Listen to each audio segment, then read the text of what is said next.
राजाधिराज योगीराज परब्रह्म सद्गुरु श्री स्वामी समर्थ महाराजांच्या लीला आनंदित आहे. महाराज प्रत्येक भक्ताजवळ आहे.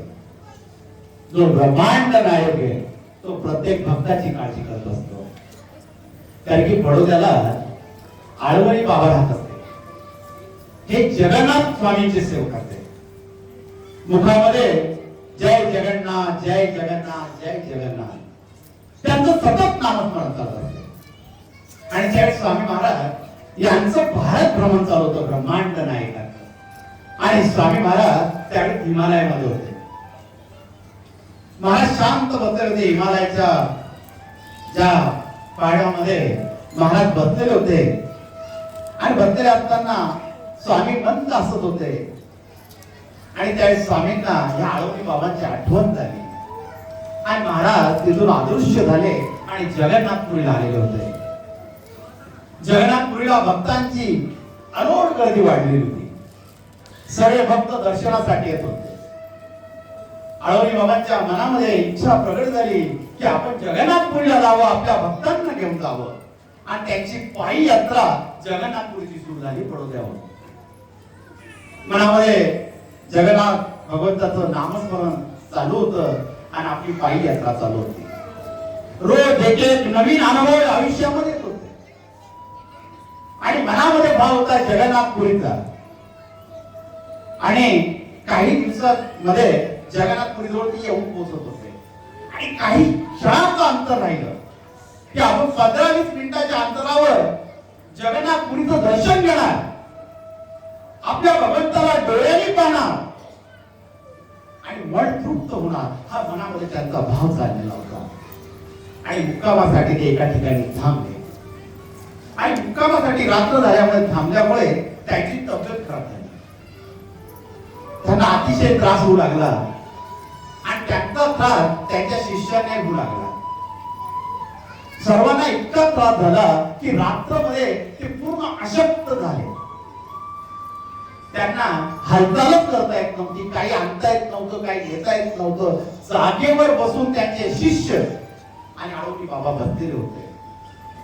जेवणाची सोय करता येत नव्हती, कुठलीच काही करता येत नव्हती. 1 दिवस झाला, 2 दिवस झाला, पोटामध्ये अन्नाचा कण नाही, पाणी नाही.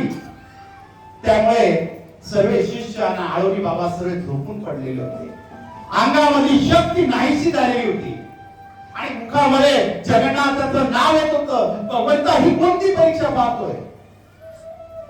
असं काय चुकलं माझ्याकडून की तुझ्या दर्शनाला येताना हे संकट माझ्या समोर येऊन उभं राहिलं? मनामध्ये प्रार्थना करत होते, डोळ्यातून अश्रू वाहत होते. आणि प्रयत्न करत होते. भगवंताची आराधना मनामधून चालू होती. हातपाय हलत नव्हते, पण मुखामधून नामस्मरण चालू असतं. भगवंताचं नामस्मरण आपण म्हणतो ज्यावेळेस आपलं वय असतं, आपण म्हणतो आता आपल्याला भगवंताच्या नामस्मरणाची काय गरज आहे, घेऊ आपण नंतर. कारण एक गाढव असतं, सर्वीकडे घात लावलेला असतो, पूर्ण हिरवं वातावरण असतं त्या गाढवापुढं. आणि तो गाढव त्या रस्त्याने चालत असतो. त्या गाढवाला आनंद होतो. आणि जो घास असतो त्याच्याकडे पाहतो. घडक्यात उजव्या डाव्या बाजूला पाहतो, घडक्यात डाव्या बाजूला पाहतो. मनामध्ये हा गाढव विचार करतो, आपल्याकडे भरपूर वेळ, केव्हाही आपल्याला घास खाता येईल. म्हणून तो गाढव त्या घासाकडे पाहतच राहतो. आणि दिवसामागून दिवस चालू राहतात. तेवढा गाढव म्हणतो आपण तेवढा आराम करून घेऊ, हा घास सर्व आपलाच आहे, केव्हाही वेळ मिळाल्यावर आपल्याला खाता येईल. आणि नंतर उन्हाळ्याचे दिवस येतात, तो घास पूर्ण वाळून जातो. आणि नंतर या गाढवाला भूक लागते. आणि त्यावेळेस तो खायला जातो. त्यावेळेस त्याला खायला काहीच भेटत नाही. आणि त्यावेळेस तो विचार करतो की त्यावेळेस खाल्ला असता तर मला आज उपाशी मरावं लागलं नसतं. तसं आपल्या आयुष्यात आहे की जेव्हा जेव्हा आपले हातपाय चांगले ठेवलेले तेव्हा भगवंताचं नामस्मरण घ्या. एकदा वय झालं, हातपाय काम करणार नाही. तुमच्याकडे किती पैसे असू द्या, तुम्ही हॉस्पिटलमध्ये ऍडमिट असता, तुम्ही आयुष्यभर नाव नाही घेतलं, त्या डॉक्टर सुद्धा एकच सांगता आता आम्ही काहीच करू शकत नाही.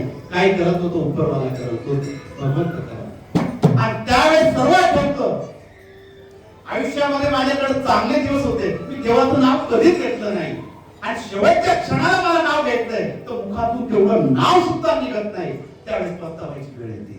म्हणून आयुष्यामध्ये आपल्याला चांगलं शरीर दिलेलं आहे, तर आत्ताच देवाचं नाव घेऊया, त्या शेवटच्या क्षणाला ते भगवंताचं नाव आपल्याला कामात येईल.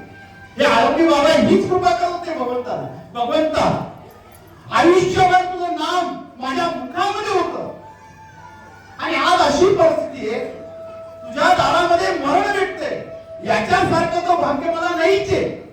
पण शेवटच्या क्षणामध्ये माझ्या डोळ्यांना जी आतुरता लागलेली तुझ्या दर्शनाची ती पूर्ण होते. हे मनातून भाव त्यांचा निर्माण झालेला होता. आणि ज्यावेळेस ते विनवणी करत होते, डोळ्यातून पाणी वाहत होतं, भगवंताला सांगत होते, ये भगवंता माझ्यासाठी ये. रात्र झालेली होती, अंधार दाट पडलेलं होतं, आणि त्या अंधारामध्ये डोळे मिटलेले होते. भगवंताचं नामस्मरण घेत होते, आणि त्या नामस्मरण घेता घेता एक तेजपुंज प्रकाश त्यांच्या डोळ्यापुढे येऊ लागला. तो प्रकाश त्यांना दिसला, आणि त्या प्रकाशाच्या भोवती बघू लागले. काहीतरी शक्ती आपल्या पुढे येते, त्या शक्तीचा विचार करताय काय करावं, आणि त्या शक्तीमध्ये त्यांना समजत नव्हतं, उमजत नव्हतं. डोळे त्यांनी उघडलेले होते, आणि त्या प्रकाशाच्या आजूबाजूतून एक ब्रह्मांड नायक तिथे प्रगट झालेला होता. कटेवर हात होता, एक हात उंच होता, आणि तो तेजस्वी पुरुष माझे ब्रह्मांड नायक स्वामी समोर साक्षात तिथे उभे होते. दर्शन दे रे